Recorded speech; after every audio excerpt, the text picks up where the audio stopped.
In 1985, you praised the Sandinista government and you said that Daniel Ortega was an impressive guy. This is what you said about Fidel Castro. Let's listen.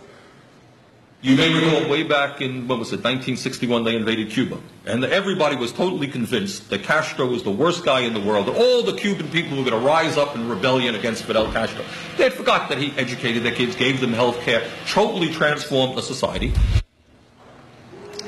In South Florida, there are still open wounds among some exiles regarding socialism and communism. So please explain, what is the difference between the socialism that you profess and the socialism in Nicaragua, Cuba, and Venezuela? Let me just answer that.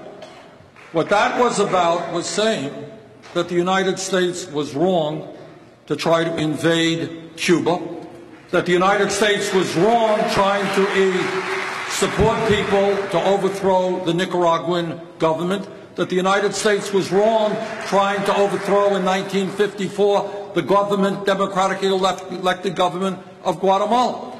Throughout the history of our relationship with Latin America, we've operated under the so-called Monroe Doctrine. And that said that the United States had the right to do anything that they wanted to do in Latin America. So I actually went to Nicaragua, and I very strongly opposed the Reagan administration's effort to overthrow that government. And I strongly opposed earlier Henry Kissinger to overthrow the government of Salvador Allende in Chile.